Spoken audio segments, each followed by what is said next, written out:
tout le monde. Merci d'être là pour cette rencontre avec Marco Lodoli dans le cadre d'Italissimo à Lyon. Comme vous le savez, Italissimo à Lyon, c'est le festival Italissimo qui existe à Paris depuis 10 ans, qui se délocalise à Lyon depuis 4 ans. Donc c'est la 4e année et ce festival existe grâce à la collaboration avec l'Institut culturel italien, avec le Consulat général d'Italie, avec la librairie des Citres qui nous invite depuis 2 ans et que je remercie beaucoup pour sa collaboration. Et évidemment, Lucio la Vagabonda et le cinéma Lumière. Mais aussi, on a des sponsors plus généraux pour Italissimo, Lyon et Paris, qu'il faut bien citer parce que sans eux, on ne pourrait pas être là. Marco Lodoli ne pourrait pas être ici. C'est l'ambassade d'Italie en France, il Centro per il Libro e la Lettura, qui est un organisme du ministère de la Culture italien, l'ICE, l'agence italienne pour le commerce extérieur, Montepaschi Bank, la DRAC Île-de-France, Castaldi Partners et la fondation Jan Michalski. Tous ces gens nous permettent de faire ce festival depuis 10 ans et depuis 4 ans à Lyon. Comme vous le savez, le but du festival, c'est inviter et faire connaître le meilleur de la littérature et de la culture italienne, pas seulement de la littérature, bien entendu, parce que cette année, on a plein d'essayistes ici, par exemple. Demain, on aura Aldo Cazzullo, qui est un des plus grands journalistes italiens. Il sera à l'Institut culturel italien. Plus tard, à l'Institut culturel italien, on aura Sandro Ferri, un des meilleurs éditeurs italiens d'aujourd'hui, et Maria Grazia Calandrone, par exemple. Donc, je vous invite à venir nous voir. Demain, il y aura aussi un documentaire sur Goliarda Sapienza, que vous connaissez tous, c'est l'autrice de l'art de la joie. Donc, je vais remercier encore. Je remercie Marco Lodoli d'avoir fait le voyage, d'être venu ici. Je remercie Florence Furiol pour l'interprétation. Dédicace. Et à la suite, bien évidemment, à la suite de cette rencontre, bien évidemment, Marco restera ici pour dédicacer son livre. Merci beaucoup et bonne rencontre. Alors, je vais commencer en poussant un peu la voix pour essayer d'arriver à chacun. Cette conversation, c'est en français. Marco Lodoli ne parle pas français. Florence Curiol va assurer la traduction. Et on est très très content d'avoir ici à Lyon Marco Lodoli, la première fois à Lyon complètement, pour donner une petite note bio de Marco. Ses œuvres ont été, il a écrit des ouvrages qui sont caractérisés par la profondeur et la poésie souvent. Lui-même, il dit, moi, si je peux, j'écris comme si j'écrivais des poèmes.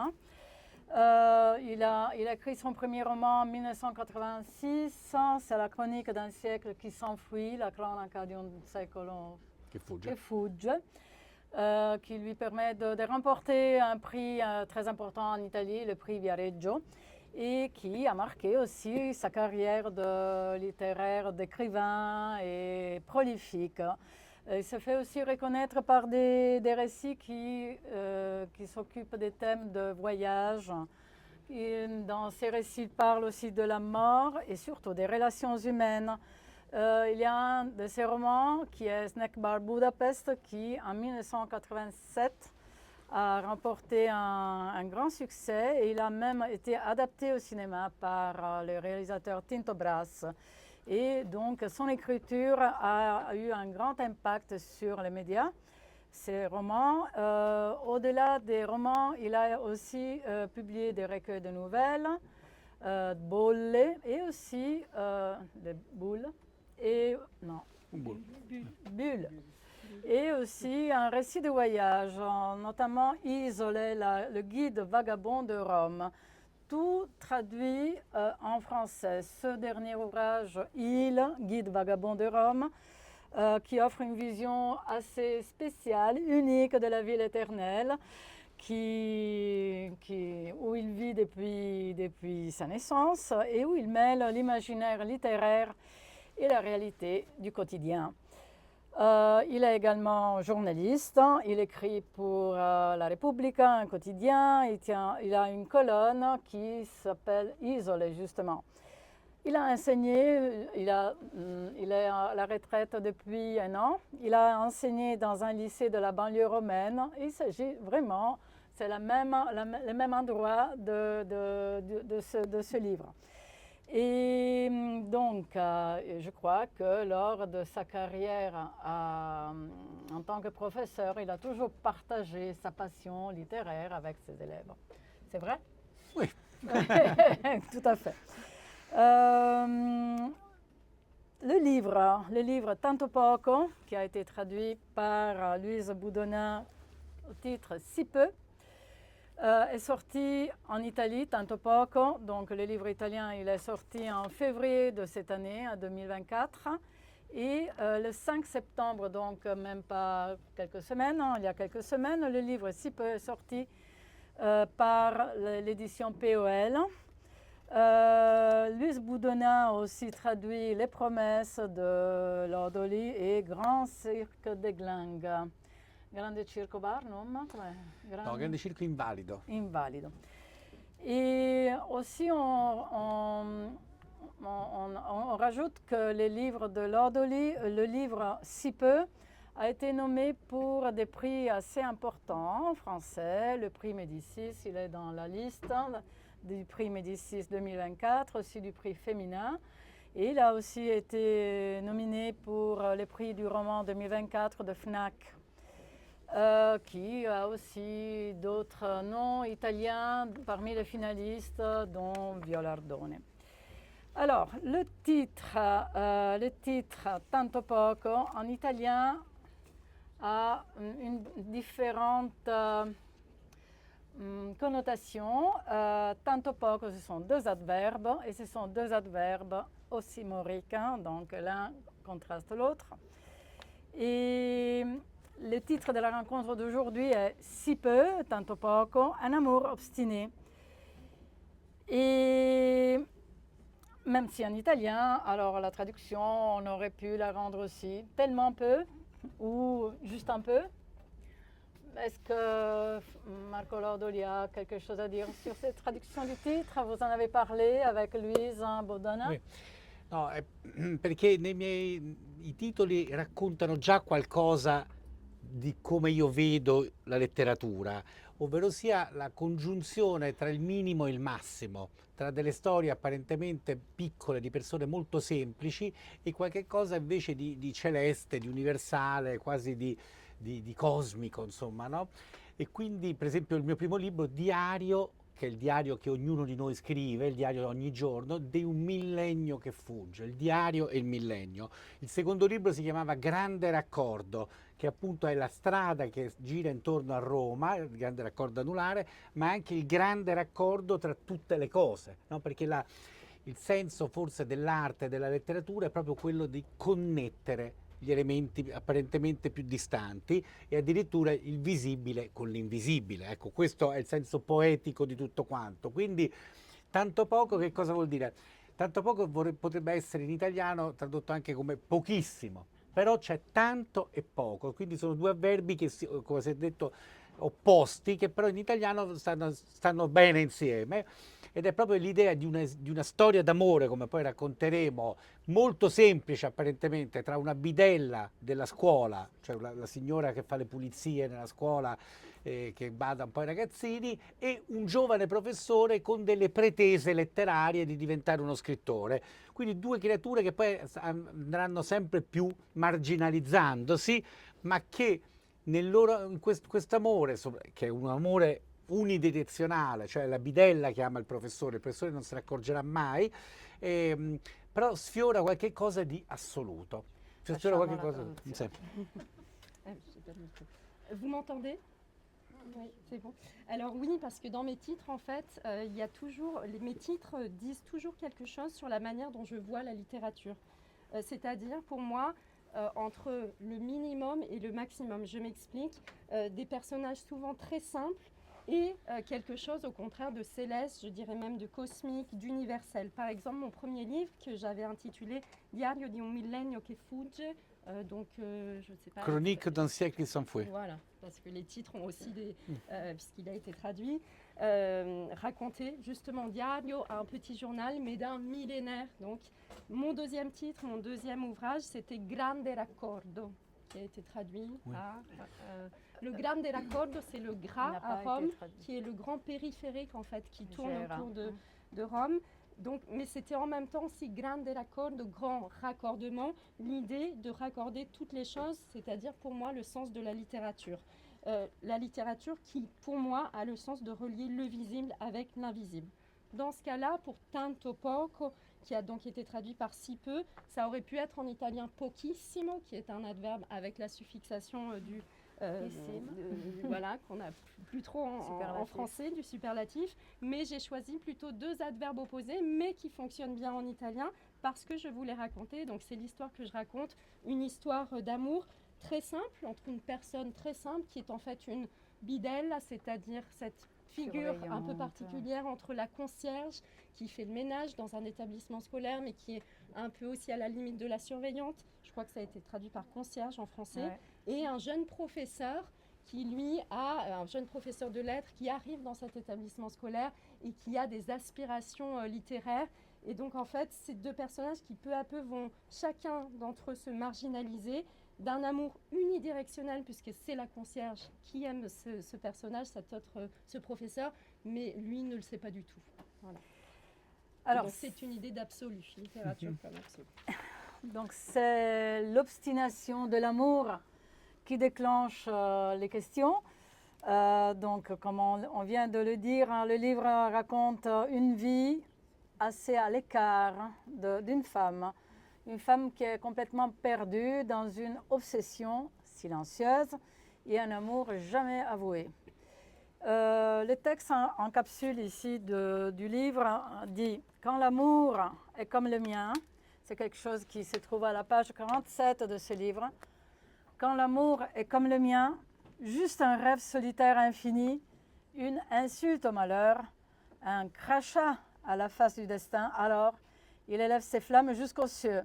Il brûle et purifie tout et ne s'éteint jamais, ne se réduit jamais en feu dans une cheminée qui réchauffe et apaise, qui illumine une maison bienheureuse. » Donc un amour fou, cette passion silencieuse, implacable d'une femme, qu'on dit assistante scolaire. En italien aussi, on dit collaboratrice scolastica. Ce n'est pas vraiment une concierge, c'est quelqu'un qui suit, qui s'occupe aussi de surveiller, de ramener, qui ouvre les portes, qui les ferme, dans une école. Et c'est son amour pour Matteo. Alors, un professeur, mais aussi un écrivain, Matteo. Il ne remarque rien. Il est trop pris dans son art, dans ses ambitions, dans ses illusions. Il veut être différent des autres. Et pendant 40 ans, parce qu'on commence, c'est la femme qui parle. Je dis la femme parce qu'on ne connaît pas son nom. Et c'est la femme en première personne qui raconte. Et pendant 40 ans, elle ne cesse jamais de l'aimer. À quel prix? On n'en connaît pas trop. La première question pour Marco, un peu dans le sens complet, est si vous, dans vos années d'école, vous avez assisté, ou bien on se tutoie, comme tu veux, tu as assisté ou on t'a raconté une histoire qui ressemble à celle de cette femme, sans nom, surtout pas Caterina. Elle ne s'appelle pas Caterina, on verra pourquoi. C'est un amour implacable, c'est un univers complètement nouveau que tu as créé, ou bien tu as eu quelques suggestions. Cerco di essere breve e chiaro. Lo spunto narrativo nasce durante il periodo del Covid. Io non potevo, c'era le lezioni tramite il computer, no? Io a casa non potevo farle perché ho molti figli, quindi c'era un gran casino, e quindi andavo comunque a scuola. La scuola era vuota, io entravo in una classe, accendevo il computer e mi collegavo con tutti i ragazzi che in teoria dovevano ascoltare, ma poi non ascoltavano. Non so se succedeva lo stesso, più o meno la stessa cosa, no, le lezioni da remoto, come si dice, però io le facevo a scuola e questa scuola enorme, come tutte le scuole, completamente vuota. A un certo punto, verso le 11, tutti i giorni, si apriva una porta e arrivava Antonietta, la bidella, che come me era l'unica che lavorava in quella scuola da 40 anni, che mi portava un caffè. Allora io ho pensato, in modo fantastico, come spesso facciamo noi artisti, insomma, mi ama, mi ha sempre amato. Io non ho mai... ci davamo del lei, ci diamo del lei, come sta Antonietta, buongiorno professore, tra di noi non c'è mai stato altro che un enorme rispetto e solidarietà nella scuola, però io ho inventato, ho sentito che forse lei mi aveva amato per tutta la vita e quindi su questo piccolo spunto si crea il libro. Questo è lo spunto narrativo che vogliamo forse riassumere, perché poi devo dire una cosa, la cosa più importante. Alors d'abord, je vais essayer d'être bref et clair. En fait, l'idée m'est née pendant le Covid et j'avais, comme je pense tous les professeurs à l'époque, j'avais bien sûr, je devais faire mes cours par ordinateur. Chez moi, c'était pas du tout possible, j'ai plein d'enfants, donc c'était le bordel total. Donc j'allais dans mon établissement scolaire, l'école était complètement vide. J'allumais un ordinateur dans une des salles, donc complètement vide, pour me connecter avec, bien sûr, mes élèves à distance, s'ils daignaient suivre mes cours, bien sûr. Et je pense que donc ça s'est arrivé aussi ici, c'était l'enseignement à distance dans un établissement complètement vide. Et tout le temps, systématiquement, vers midi, arrivait, ouvrait la porte, Antonietta, qui était une de mes collègues, justement bidelle, c'est-à-dire personnel technique entre donc, la concierge, la surveillante, etc. Et là, je me suis dit, elle est là, donc elle était là depuis 40 ans, depuis très longtemps dans cet établissement. Et donc elle m'apportait ce café et j'ai pensé, comme pensent peut-être des artistes comme moi, j'ai pensé, elle m'a peut-être toujours aimée, elle m'aime depuis si longtemps, alors qu'on se vouvoyait, il y avait vraiment une relation de respect total, de solidarité. Mais voilà, c'est l'idée qui est née, c'est peut-être qu'elle m'a aimée, qu'elle m'aime depuis le début.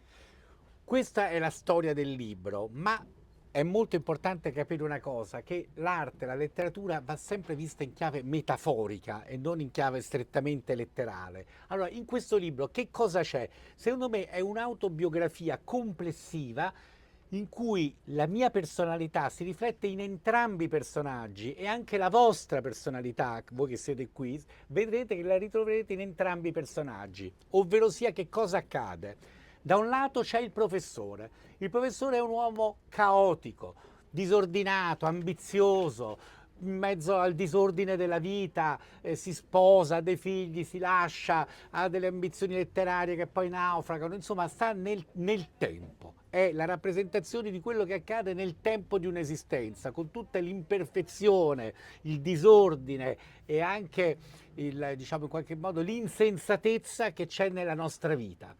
Dall'altra parte l'idea è quella quasi del tempo inteso come ghiaia, poi tu gli spiegherai, come un camion che scarica la ghiaia. Dall'altra parte, e questo è il tempo in cui tutti noi siamo, con i nostri errori, le nostre esperienze, le nostre speranze, il caos.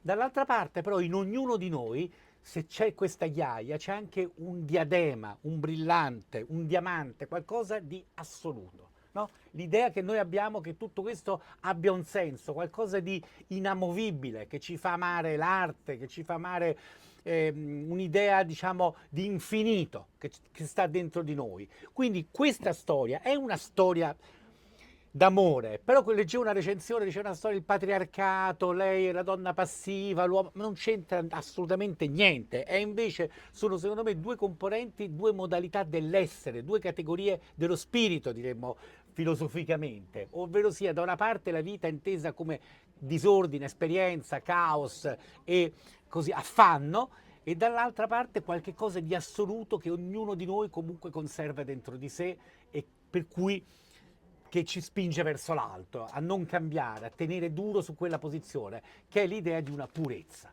Ascoltiamo.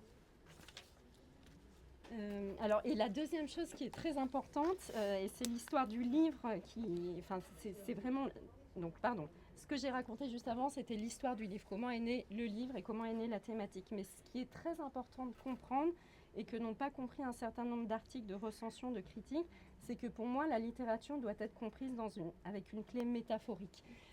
Et c'est-à-dire que ce livre, pour moi, est une autobiographie totale, totalisante, en cela que tous les personnages que j'y ai décrits se reflètent dans ma propre personnalité et vice-versa, et vous-même, vous pourrez vous y refléter. C'est-à-dire qu'on a ce professeur de lettres, qui est un professeur qui est le professeur qui symbolise le chaotique, le chaos de notre vie, Il a des ambitions littéraires, mais des ambitions littéraires qui ne vont pas aller très, très loin. Il a une belle vie de famille, mais qui en fait va être complètement détruite. Et en fait, ce personnage, pour moi, c'est un personnage qui est dans le temps, dans tout ce qu'il a d'une existence donc chaotique, avec toutes les imperfections qu'on a dans une vie, tout le désordre de la vie et tout le caractère aussi insensé de la vie. Donc ça, c'est le temps que je désignerais comme gravier, Gaïa comme le gravier. Mais s'il y a un gravier dans la vie, c'est aussi qu'il y a en même temps en chacun de nous quelque chose au contraire de brillant, quelque chose que je dénommerais comme un diadème, c'est-à-dire quelque chose d'absolu. Et ces deux choses cohabitent en fait, l'idée d'infini ici, et puis l'idée au contraire du temps où on est avec nos erreurs, avec le chaos. Donc c'est une histoire d'amour. Certaines critiques ont parlé de patriarcat, non pas du tout. Pour moi, c'est vraiment l'idée de symboliser ici deux catégories de l'être, de l'esprit, si on veut parler philosophiquement. D'une part, la vie comme désordre et chaos, et d'autre part, la vie comme absolue, comme ce qui nous pousse à continuer, à aller de l'avant, à tenir bon, c'est ce que fait la bidelle, et d'aller vers le haut.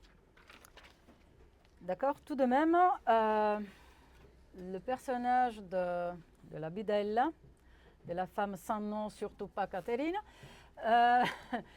est un personnage spécial, quelque chose d'inouï, quelque chose de nouveau et angoissant parfois. J'avais eu l'occasion de lire un article, une recension qui utilisait le terme grâce noire, donc qui disait d'une beauté sombre mais magique, c'est un roman qui a le récit d'un amour fou, une grâce noire que l'on n'obtient que par renoncement. Parabole radicale sur l'espérance comme une obsession absurde et magnifique qui ne tient qu'à presque rien, justement, tanto poco, à si peu, avec ce sentiment bouleversant de poursuite d'un rêve, à elle seulement, que rien ni personne ne doit interrompre. Une fiction, oui, mais folle, et pour cela plus forte que toute réalité. C'est une grâce donc que l'on obtient seulement par le renoncement, et la protagoniste s'alimente de renoncement, elle se cache, les espoirs ne s'attachent qu'à un brin, à vraiment tanto poco, à des possibilités minuscules, mais quand même éblouissantes. Une défaitiste, una rinunciataria, quelqu'un qui a l'âme qui renonce et qui se contente vraiment de peu. Alors, avant de lire une petite lettre, peut-être, Marco, tu veux commenter cette idée di renoncement? Certo, non credo che sia una rinunciataria. Io ho scritto un altro libro precedente sulla storia di una suora, che per certi aspetti era simile, nel senso di una suora che si fa suora non perché creda in Dio, ma solo perché odia il mondo, no? Perché sente il bisogno di escludersi dallo schifo dell'esistenza. Ugualmente in fondo questa bidella fa qualche cosa del genere, lei sceglie la purezza, cioè l'idea di stare dalla parte della purezza contro la meschinità e lo schifo del mondo. E qui c'è una cosa molto importante, secondo me, che tutti noi possiamo capire: chi sta completamente dalla parte della purezza sta anche dalla parte della crudeltà. Cioè, lei a un certo punto lo dice, cioè la purezza in fondo odia il mondo, odia la vita, no? Non è un amore normale, comprende tutto quanto. Se tu sei invece completamente dalla parte del diamante, odierai tutto quello che è di meschino, di mediocre, di banale che c'è nell'esistenza. Quindi lei, difendendo questa sua posizione di purezza assoluta, di quest'amore che deve essere pura, senza nessuna macchia e nessuna crepa, lei è capace, come accade a molte delle persone, pure noi queste le abbiamo conosciute, quelle che stanno totalmente dalla parte della purezza, di gesti crudelissimi. Lei per difendere questo amore fa delle cose terribili e anche ha a un certo punto quasi delle allucinazioni, c'è qualche cosa che quasi sconfina nella follia. Cioè, qual è l'idea di fondo anche qui? Che da una parte, cioè che noi dobbiamo accettare il caos della vita, tutto sommato, addirittura come dice Nietzsche, noi dobbiamo amarlo il caos della vita, no? se noi ci mettiamo tutti dal punto di vista invece della purezza, dell'assoluto, dell'eternità, il rischio è che questa purezza ci porti ad essere poi, come pensavano i nazisti, di essere completamente dalla parte della purezza. Cioè è un rischio la purezza assoluta, no? Bisogna saper tenere insieme un'idea di infinito, ma anche saper amare tutto il disordine dell'esistenza. Ecco, questo libro vorrebbe tenere insieme queste due cose, perché alla fine gli opposti che si attraggono, no? Gli opposti che coincidono, c'è un momento allucinato, visionario, non si capisce se è reale oppure ormai nella pazzia totale, in cui lui e lei finalmente si trovano per una notte insieme, ed è come se veramente ci fosse quel mistero della vita che noi tutti abbiamo vissuto in qualche raro momento, in cui veramente il finito, il caos, il disordine, l'insensatezza della vita riesce a collegarsi con un senso più profondo.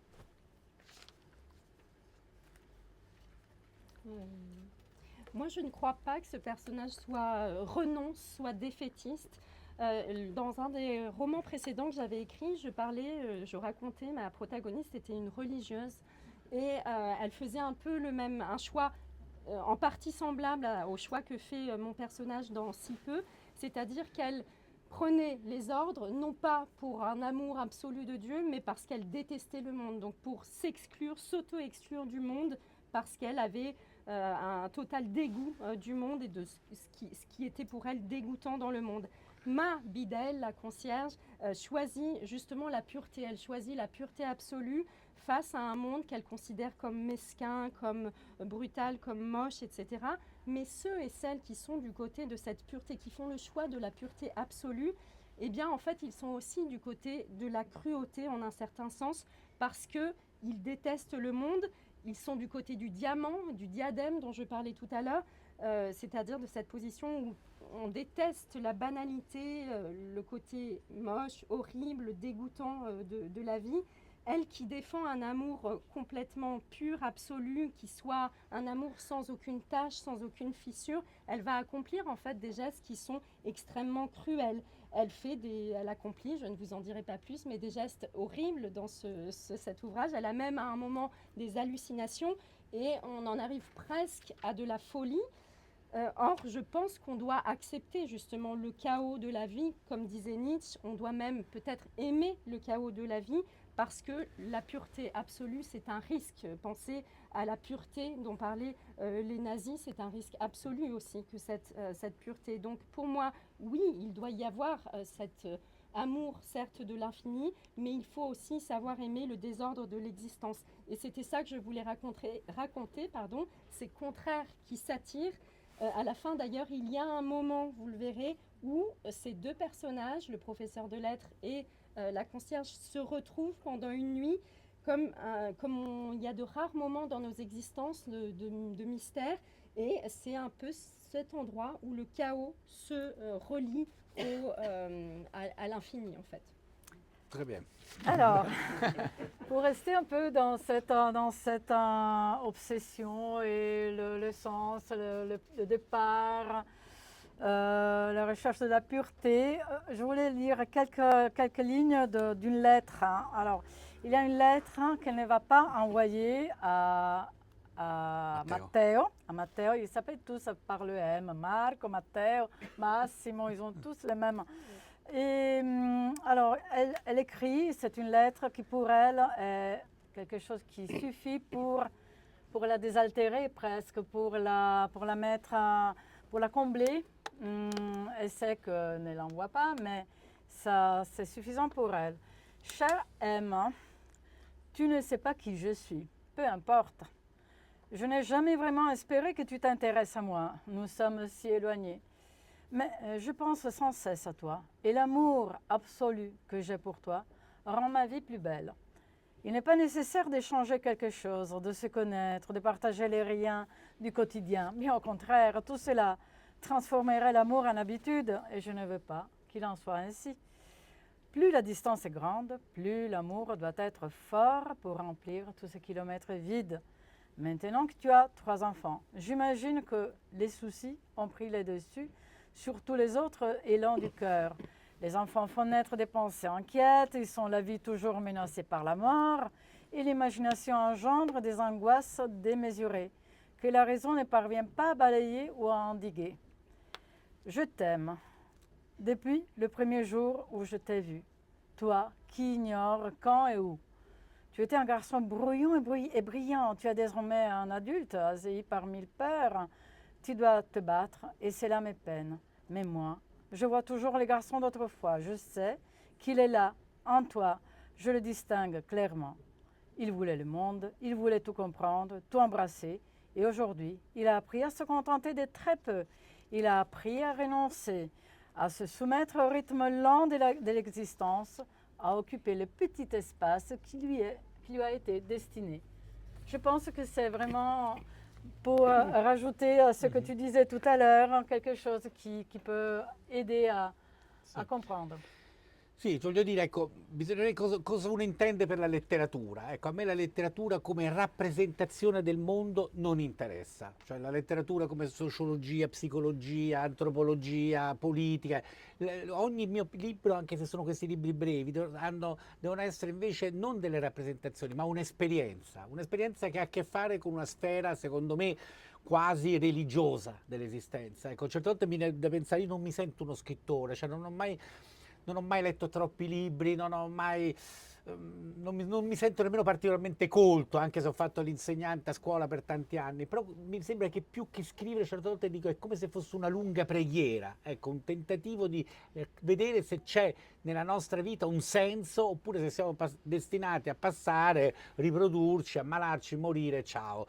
Per cui voglio dire, ogni libro deve essere qualche cosa che ha a che fare appunto con una sfera filosofica e mistica, ma però tutto questo deve trasformarsi in qualcosa di assolutamente semplice, perché se no poi si finisce in dei guazzabuglii filosofici, per cui bisogna, un po' come il mondo delle favole o dei miti, che Edipo non è soltanto uno che ammazza il padre, o Medea non è soltanto uno che ammazza i figli, c'è una specie di visione archetipica dietro, no? Ci sono degli archetipi, come dice Jung, profondi del nostro immaginario collettivo. Quindi la letteratura è questa per me, cioè ogni libro è una cosa che quando lo chiudi dici ma com'è possibile che è successo tutto ciò in 100 pagine?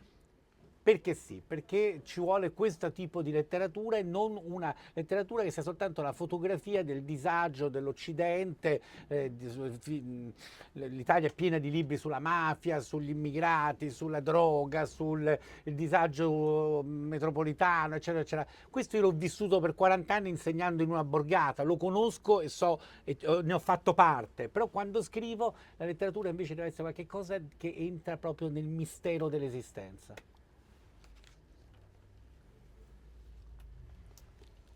L'ha trovato questo? L'ha trovato? Un po' sì, sono migliorato, un po' sì, qualche volta. On laisse d'abord la traduction. Oui, alors l'idée c'est qu'est-ce que la littérature veut nous dire, veut me dire. Pour moi, la littérature n'est pas une représentation du monde, une représentation sociologique, politique, anthropologique. C'est-à-dire que pour moi, ce côté-là ne m'intéresse pas. Moi, plus que la représentation, c'est l'expérience.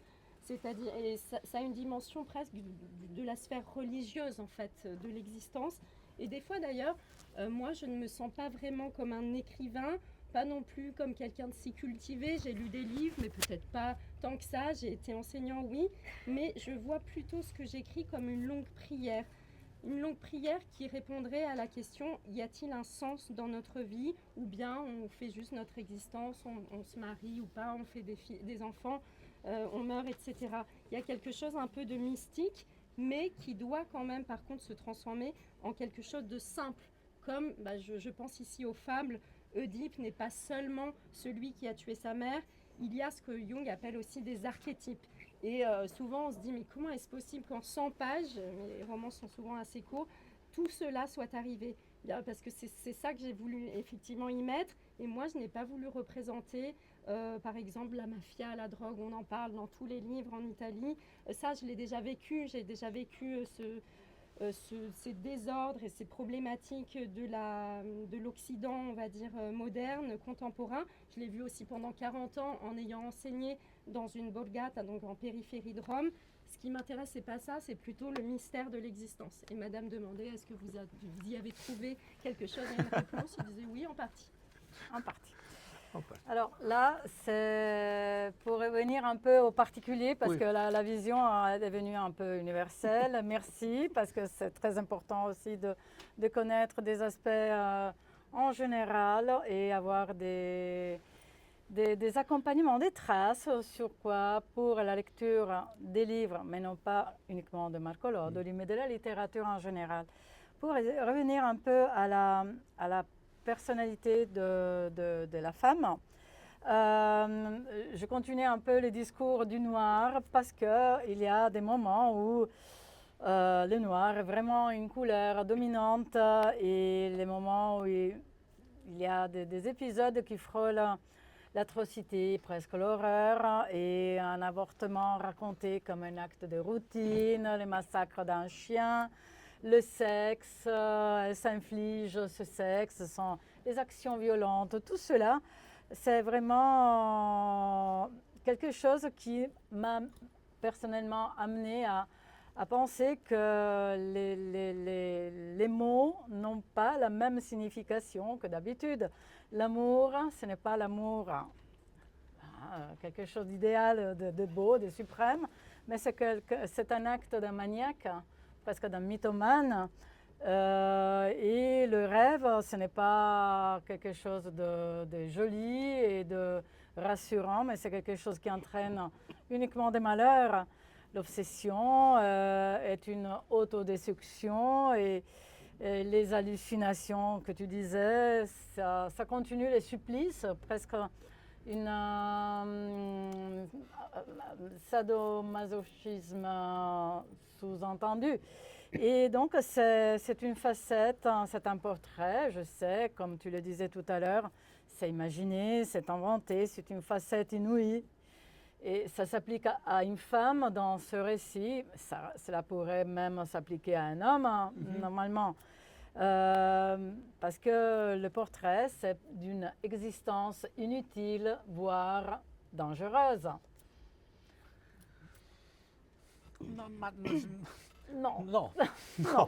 no, cioè, non è un'esistenza, è un libro, no? Voglio dire, non è che C'est un récit. stiamo parlando di, cioè non c'è un mondo fuori da questo, i libri, il mondo è tutto lì dentro, non è che stanno a rappresentare qualcosa che sta da fuori e poi entra nel libro, perché quello è giornalismo, un'opera d'arte ha il suo equilibrio interno, quindi io ho voluto raccontare la storia di un amore estremo, no? Un po'.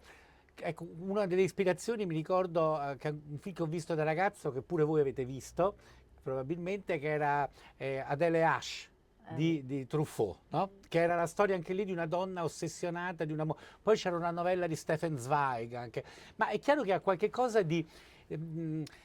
come i mistici che poi hanno il corpo pieno di piaghe o mangiano le cavallette o disprezzano il mondo o vivono in condizioni impossibili. Ecco, questo è un amore che ha a che fare con il misticismo, tant'è che la scena finale, che non vi dico ma che voi leggerete, è chiaro che c'è un riferimento al Cristo del Mantegna, no? Lui avvolto in questo... cioè lei è quasi una donna... una sacra donna, quelle che vivono di quella devozione verso lui, che è un cretino, lui è un uomo meschino, ma alla fine ai suoi occhi contiene un'idea di sacralità assoluta, e per cui diventa quasi alla fine lui, che anche lui va alla rovina inseguendo i sogni della vita, diventa un Cristo quasi, alla fine la scena finale è quasi una donna, quasi le sacre donne. Io poi ho tutto un passato, il mio immaginario, io da 6 anni a 20 anni sono fatto tutte scuole cattoliche, quindi il mio immaginario è segnato un po' da quel mondo lì, per cui è un amore che ha a che fare, che non dobbiamo leggerlo come l'amore che io ho avuto per Paola o per Alessandra, è un amore che ha a che fare con il misticismo e quindi con quella tensione assoluta che contiene in sé qualche cosa di autodistruttivo. Alors non, ce n'est pas une existence, c'est un livre, et dans un livre, il y a le monde tel que j'ai voulu le raconter, c'est-à-dire qu'il y a un équilibre interne du livre, il n'y a pas des choses de dehors qui arrivent dans le livre, ça c'est du journalisme. Moi, ce que je voulais raconter, c'était une histoire d'amour extrême. Vous avez tous vu sans doute Adele H de Truffaut, qui est cet amour absolu. Il y a aussi une nouvelle de Stefan Zweig, sur la même thématique. C'est un peu l'amour comme les mystiques en fait. Les mystiques qui se retrouvent avec le corps plein de plaies, de blessures. C'est un amour qui pour moi a à voir avec le mysticisme. Et d'ailleurs cette scène finale que je ne vous raconterai pas mais que vous irez lire, elle ressemble un peu, il y a un peu pour moi la figure du Christ de Mantegna, si vous voyez lequel c'est. Elle est cette femme sainte qui voue un amour infini, total, absolu à quelqu'un, ce professeur de lettres qui est un crétin absolu, un imbécile, qui est mesquin, mais il y a cette sacralité absolue, tant et si bien que lui-même devient, vous le verrez, une figure lui-même du Christ. Bon, il faut dire que mon imaginaire, moi, de 6 ans à 20 ans, j'ai été dans des établissements scolaires catholiques, donc je suis nourrie aussi de cet imaginaire. Mais en tout cas, voilà, c'est pas l'amour que j'ai pu avoir pour Paola Alessandra. Hein, c'est vraiment l'amour absolu, voire mystique que je voulais, et qui a aussi cette part d'autodestruction que je voulais raconter. J'en avais un peu les doutes, mais j'aurais bien aimé.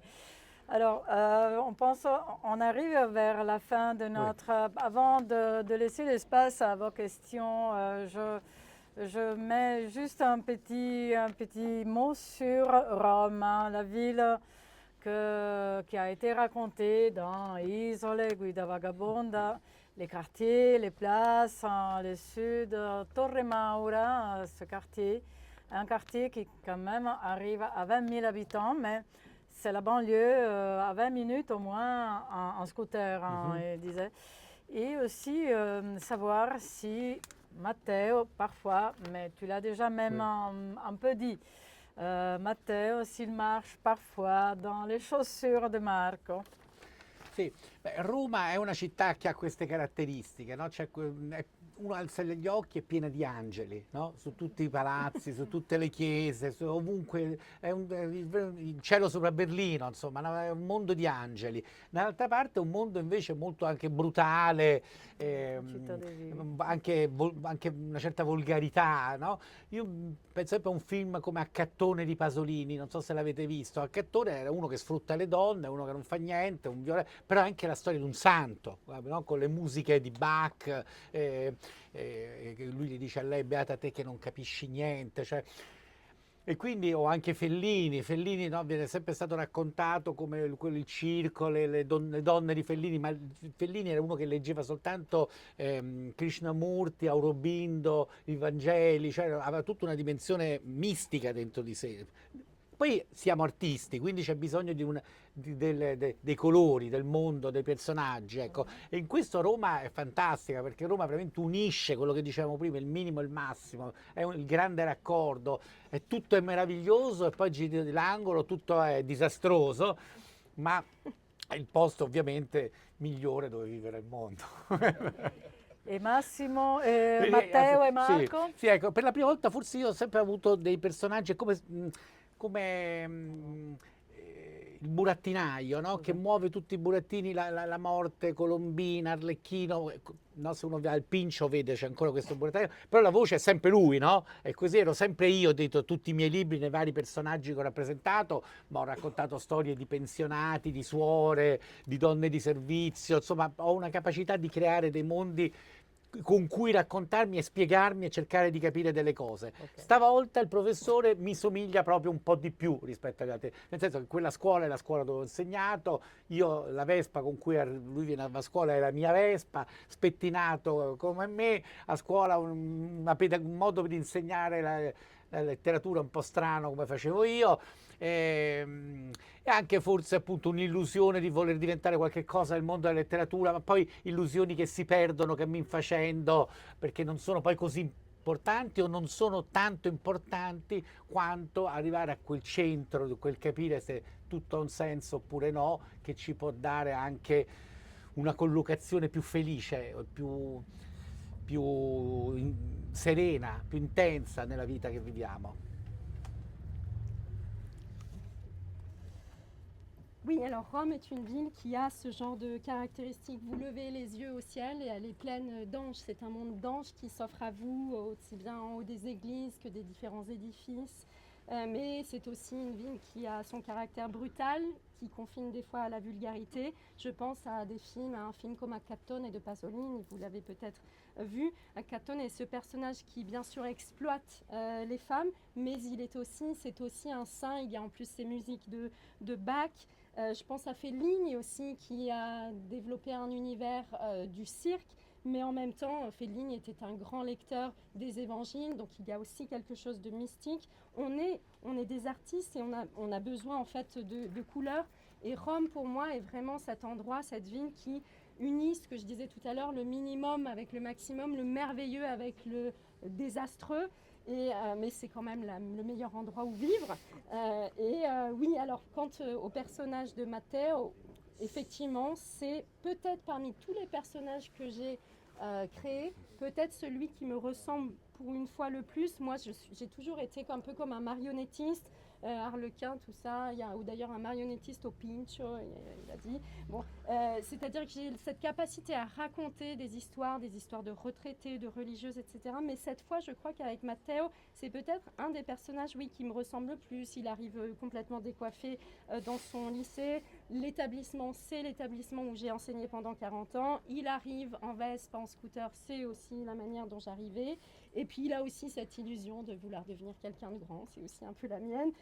En tout cas, bon, ce qui est important pour moi, c'est justement de répondre à cette question et d'essayer de trouver un sens qui peut nous rendre heureux, ou si ce n'est heureux, en tout cas un peu plus serein.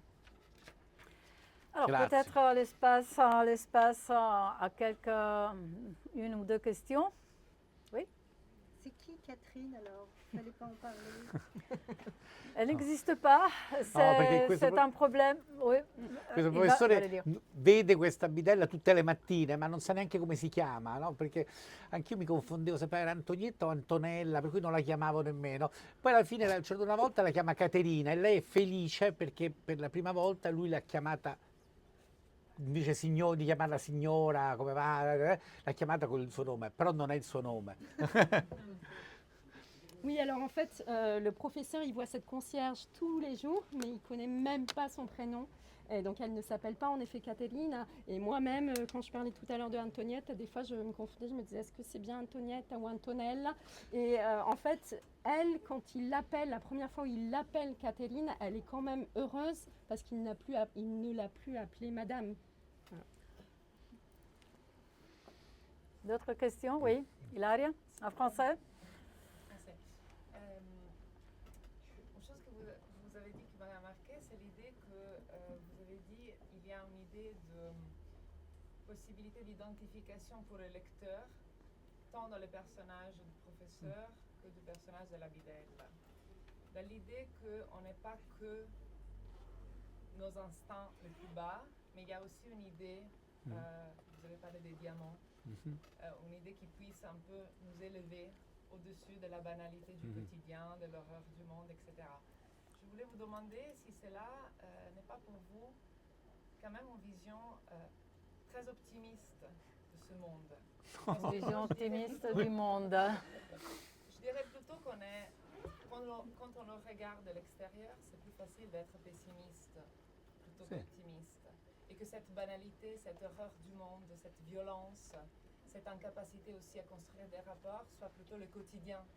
Et alors je voulais vous demander avec quel esprit vous vous mettez à l'écriture et quel type de confiance vous avez non seulement dans la littérature mais aussi dans l'être humain.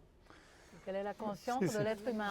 On est sur des questions métafisiques, attention qu'on a...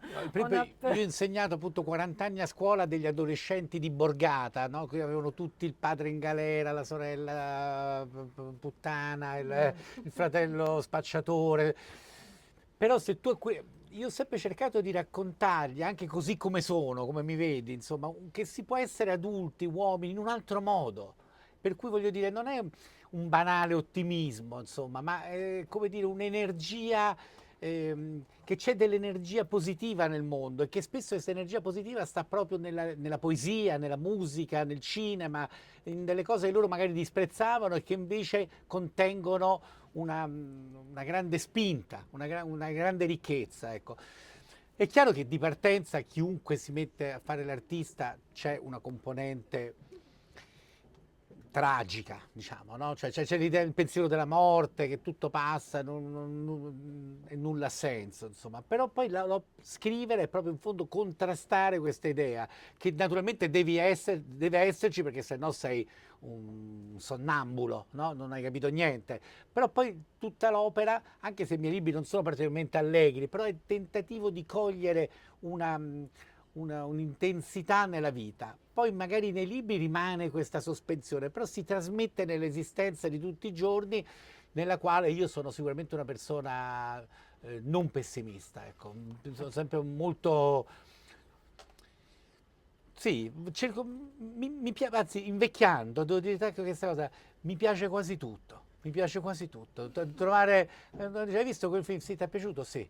Hai letto quello? Ti è piaciuto? Sì. Mi ricordo...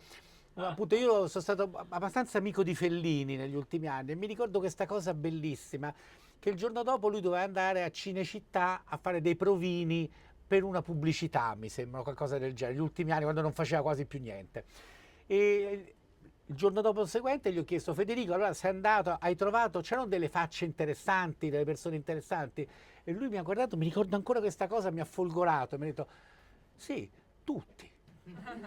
Tutti, per cui tutti, ecco, anche quando sei insegnante a scuola, tu capisci che tutti sono interessanti, e tutte le vite sono più interessanti in quanto sono più semplici, dirette e sincere, non nascondono nemmeno la loro pochezza. No? Per cui in un mondo come il nostro, invece di VIP, di star, di superuomini e superdonne, io non abbocco a questa. Gli uomini sono comunque di partenza dei miserabili, siamo dei poveracci che moriremo tutti e non ci sarà più niente di noi. Però c'è la possibilità nel frattempo, se tu capisci questa cosa, di provare una compassione, un'emozione, un amore per gli altri e per la vita in generale. Facciamo la traduzione Sì, perché sì. Oui, alors j'ai enseigné pendant 40 ans à des adolescents de périphérie dont le père était en prison, la sœur prostituée, le frère, etc. Mais je pense qu'on peut être adulte, et c'est ça que je voulais leur transmettre à mes gamins, enfin, à mes élèves, adultes d'une autre manière. Donc ça part pas d'un banal optimisme, ça parle plutôt de l'idée d'une énergie positive qu'on peut trouver dans la poésie, dans la musique, dans le cinéma, dans la littérature pour eux. Alors, il est clair que quand on se met à faire ce métier, quand on est artiste, quand on se met à écrire, on part bien sûr d'une dimension tragique, de la dimension de la mort, on sait qu'elle est là, mais écrire, je crois, pour moi en tout cas, c'est contraster cette idée, c'est essayer justement d'aller au-delà, qui doit bien sûr y être, parce que sinon ça veut dire qu'on est totalement à côté de la plaque, qu'on est comme un somnambule, mais aller vers ce que j'appellerais aussi l'intensité de la vie. Je crois, je me définis comme une personne fondamentalement, effectivement, non pessimiste. Et en vieillissant, j'ai comme l'impression d'aimer presque tout. On me demande: ce film, tu l'as aimé? Oui, j'ai aimé. Ce livre, tu l'as aimé? Oui, je l'ai aimé. Et je me souviens, j'avais été très amie avec Fellini dans les dernières années de sa vie, à un moment où il ne travaillait donc plus beaucoup. Et je me souviens d'un jour où il allait à Cinecittà pour faire des essais pour une publicité. Et le lendemain, je lui dis: alors, t'y es allé? C'était comment? Les personnes étaient intéressantes? Tu as vu des visages intéressants?